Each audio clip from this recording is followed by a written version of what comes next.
आपण पाहत आहात रायगड टुडे न्यूज, जनमनाचा कानोसा, समाज मनाचा आरसा।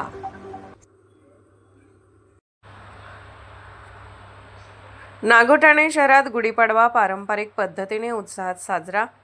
नवीन वस्तू खरेदीसाठी बाजारपेठेत मोठी गर्दी। नागोठाणे रोषण पथके।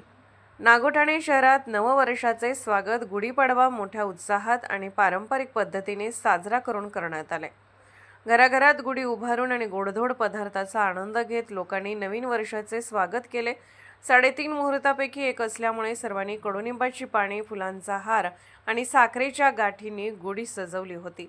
सणानिमित्त सोने, चांदी, नवीन वस्तू खरेदीसाठी बाजारपेठेत मोठी गर्दी झाली होती।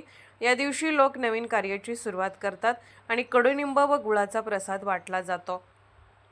पालवी चैत्राची, अथांग स्नेहाची, जपणूक परंपरेची, उंच उंच जाऊ दे गुढी, आदर्शाची, संपन्नतेची, उन्नतीची आणि स्वप्नपूर्तीची अशा शुभेच्छा एकमेकांना देत गुरुवार दिनांक 19 मार्च रोजी नागोठाणे शहरासह विभागात गुढीपाडवा पारंपरिक पद्धतीने उत्साहात साजरा करण्यात आला।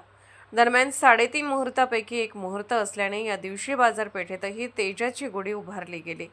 पहाटेपासून दारात सडा टाकून रांगोळ्या सजल्या आणि उगवतीच्या सूर्याच्या गुढ्या उभारल्या गेल्या। या निमित्ताने सारे कुटुंब एकवटलेले दिसले आणि गुढीची पूजा झाल्यानंतर सहकुटुंब स्नेहभोजनावर भर दिला गेला।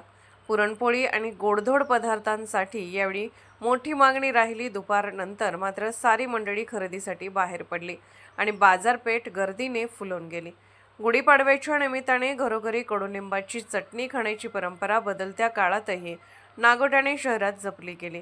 गुढीपाडवा हे जरी निमित्त असले तरी वसंत ऋतूत कडुनिंबाची चटणी खावी असे आयुर्वेदात म्हटले आहे।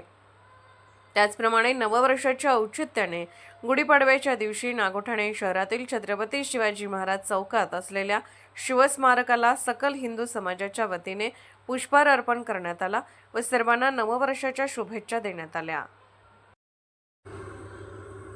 रायगड टुडे न्यूज चॅनलला लाईक करा, शेअर करा आणि सबस्क्राईब करा।